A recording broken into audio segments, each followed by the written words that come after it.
Okay, let's get into this. So this is training footage from my workout on Thursday for my chest training. I think one of the biggest issues that I was making whenever I was training was trying to either fall into the category of high intensity, low volume, or high volume, high frequency. And there's this line where it's like you either do intensity or you do volume, you don't do both. And I've come to realize, I think that was the biggest mistake that I was making, was thinking that there had to be this line in the sand where you couldn't cross over. And if you do cross over, you have to commit to one or the other.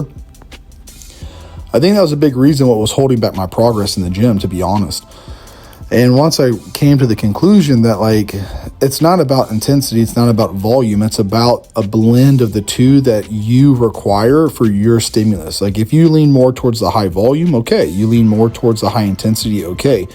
But then there's also that middle ground where you get to a point where it seems like you kind of need both. Because I did high volume for a while and I got good results from it. And then I just stalled and plateaued. And then I did high intensity. I was a powerlifter for many years, so high intensity was like my bread and butter for a very long time when I was competing, obviously. And that doesn't really build up a whole lot of size, especially if you're not doing the amount of volume required to stimulate the muscle to grow. So if your goal is strength, that's fine. If you keep the volume down, you're not worried about size. You won't really grow that much. But if you're trying to get bigger, then there's an amount of volume that comes into play when it comes to doing high intensity. And there's this blend. So like I said, what I figured out was in one given workout, you can change it up from high volume to high intensity. You don't have to do one or the other. So what I do is I start with incline dumbbell press, and I do a set of 12, then a set of 8, and then a set of 4. And then I do my top set, and my top set is composed of rest pause and drop sets. I will continue to use the same weight over and over and over again, resting between 5 to 15 breaths between each set of rest pause until I can no longer get at least a minimum of 5 typically. And then I'll drop the weight, and then I'll continue to repeat until I either feel like, okay, my chest is cooked, I don't need no more on this, or all right, I need to do another drop and continue to rest pause that out because I don't think I've gotten enough out of this movement. And that's what I'm doing right here.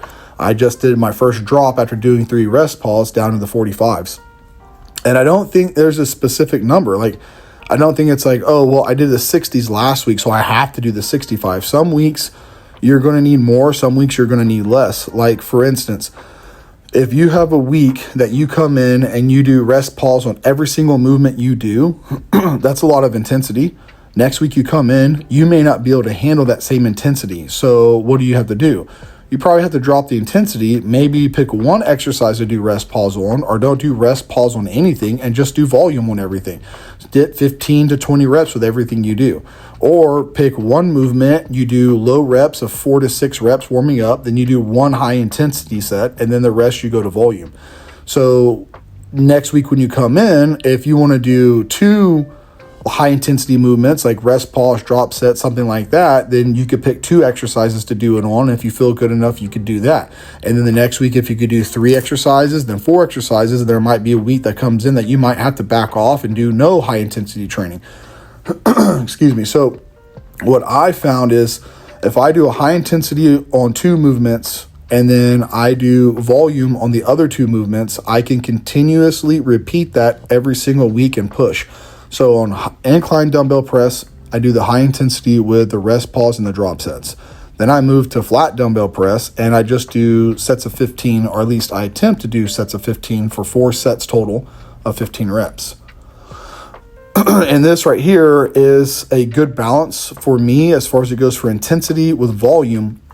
And this allows me to be able to do both, the best of both worlds. Now, sometimes I come in and I'm not able to do more intensity. I have to do volume because my next movement I'm doing after this is going to be dips. Dips, I do rest pause to drop sets. So if I'm doing 2 movements of high intensity one week, and then the next week I come in and I'm feeling exhausted, tired, or worn out, I'll just pick one movement that I feel I need the more work on. Do I need more incline? Do I need more decline? Is it my lower chest, my inner chest, my upper chest? What do I need the most work on? Generally speaking, most people need more upper chest. So I might put everything I have into that first movement of incline dumbbell press, and then I might just do volume for the rest of the workout. Next week I come in, I'm feeling fresh, I'm feeling good, I'm feeling recovered. So it's like, all right, I'm going to do upper chest, lower chest with high intensity, and then I'm going to do volume with the rest of it.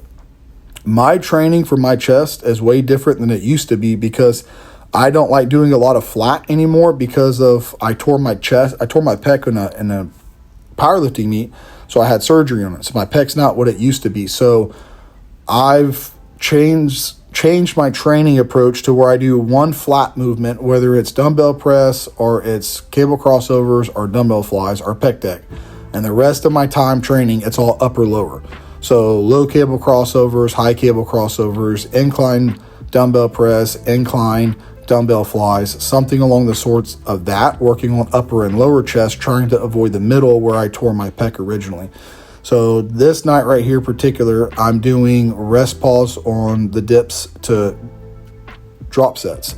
And this is what I'm talking about. Tonight, I felt really good. I felt really energetic. I had the energy to push 2 movements of high intensity. And if you notice, my range of motion slows down. I start getting shorter and shorter strokes on the dips, but it doesn't mean like, oh, well, I'm not doing full range of motion and I have to stop. No, I'm not worried about the range of motion. I'm worried about the tension on the muscle. So if I have to go from full range to half range to quarter reps to maybe 2 or 3 inches of movement, I'm going to continue to push that intensity as hard as I can, as far as I can, for as long as I can.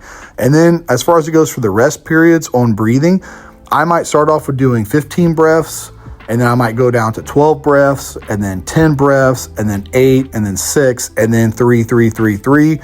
Just depends on how many reps I'm getting after each rest pause. If I almost replicate the same amount of reps after the first rest pause, I'll decrease my rest.